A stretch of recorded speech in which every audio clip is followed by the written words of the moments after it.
ശബരിമലയിൽ ഭക്തജന തിരക്കിൽ നേരിയ കുറവാണ്. ഇന്നുകൂടി മാത്രമാണ് തിരുവാഭരണം ചാർത്തിയുള്ള ദർശനം. നാളെ മണിമണ്ഡപത്തിൽ നിന്നും ശരംകുത്തിയിലേക്കുള്ള എഴുന്നള്ളിപ്പ് നടക്കും. അരുൺ കൊടുങ്ങൂർ ചേരുന്നുണ്ട്. അരുൺ, സ്വാമി ശരണം. ഇനിയിപ്പോൾ ഈ മകരവിളക്ക് കഴിഞ്ഞതിന് ശേഷമുള്ള പ്രധാന ചടങ്ങുകളിലേക്കൊക്കെ കടക്കുകയാണ്. ഇന്ന് അതുപോലെ തന്നെ ഈ ശരംകുത്തിയിലേക്കുള്ള എഴുന്നള്ളിപ്പുമൊക്കെ അതിൽ വളരെ പ്രാധാന്യമുള്ളതുമാണ്. പക്ഷേ ഇന്നിപ്പോൾ നേരിയ കുറവ് ഭക്തരിലുണ്ടല്ലേ?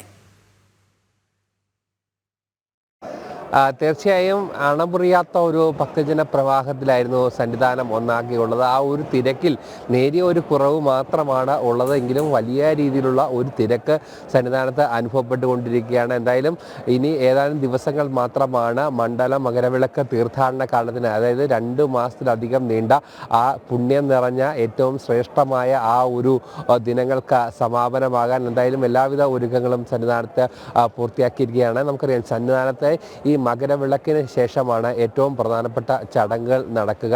ഇന്നുകൂടി മാത്രമാണ് തിരുവാഭരണ വിഭൂഷിതനായ വില്ലാളി വീരനായ വീരമണികണ്ഠനായ അയ്യപ്പസ്വാമിയെ ദർശിക്കാനുള്ള ഒരു അവസരമുള്ളത്. അതോടൊപ്പം തന്നെ നാളത്തെ പ്രധാന ചടങ്ങുകൾ ഇങ്ങനെയാണ്. നാളെ ഉച്ചപൂജയ്ക്ക് മുമ്പാണ് പന്തളം കൊട്ടാരത്തിൻ്റെ കളഭ നടക്കുക. ഏറെ വിശിഷ്ടമായ ഒരു ചടങ്ങാണ്. അതിനുശേഷം വൈകിട്ടാണ് ഈ അത്താഴ പൂജയ്ക്ക് ശേഷം മണിമണ്ഡപത്തിൽ നിന്നും ശരംകുത്തിയിലേക്കുള്ള എഴുന്നള്ളിപ്പ് നടക്കുക. എന്തായാലും അതും ഏറ്റവും പ്രധാനപ്പെട്ട ചടങ്ങുകൾ ഒന്നാണ്. അതിനുശേഷം മറ്റന്നാൾ വൈകിട്ടാണ് ഗുരുതി നടക്കുക. ഗുരുതിക്ക് ശേഷം നട അടയ്ക്കുന്നതോടെ ഈ വർഷത്തെ തീർത്ഥാടന കാലത്തുള്ള ഭക്തർക്കുള്ള ഒരു ദർശനം അവസാനിക്കും.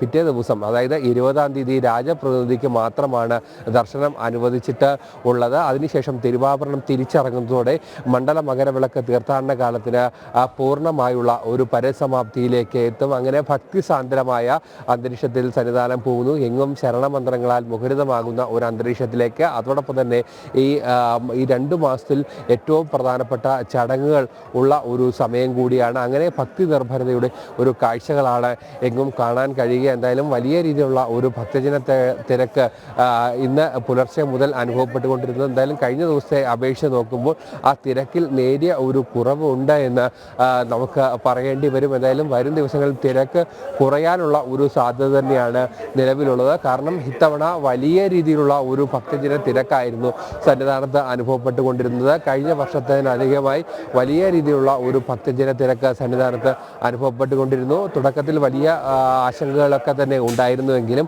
അത് സ്പോട്ട് ബുക്കിംഗ് അടക്കം നിർത്തലാക്കുന്ന ഒരു സമീപനം ഒക്കെ തന്നെ ഉണ്ടായിരുന്നു. ഭക്തജന പ്രതിഷേധത്തിന് മുന്നിൽ അതൊക്കെ തന്നെ മാറിയിരുന്നു. എന്തായാലും ഏറ്റവും പ്രധാനപ്പെട്ട ചടങ്ങുകളിലൂടെ സന്നിധാനം പോവുകയാണ്. ഭക്തിസാന്ദ്രമായ ഒരു അന്തരീക്ഷത്തിലേക്ക് സന്നിധാനം നീങ്ങുകയാണ്. എന്തായാലും ഇന്നു കൂടി മാത്രമാണ്, കഴിഞ്ഞ ദിവസം പന്തളത്തു നിന്ന് കൊണ്ടുവന്ന രാജാതിരാജനായ തിരുവാഭരണ വിഭൂഷിതനായ അയ്യപ്പനെ കാണുവാനുള്ള, തിരുവാഭരണം ചാർത്തിയുള്ള അയ്യപ്പസ്വാമിയെ കാണുവാനുള്ള ആ ഒരു അവസരം ഇന്നുകൂടി മാത്രമാണ് ഉള്ളത്. വീണ ദേവിക.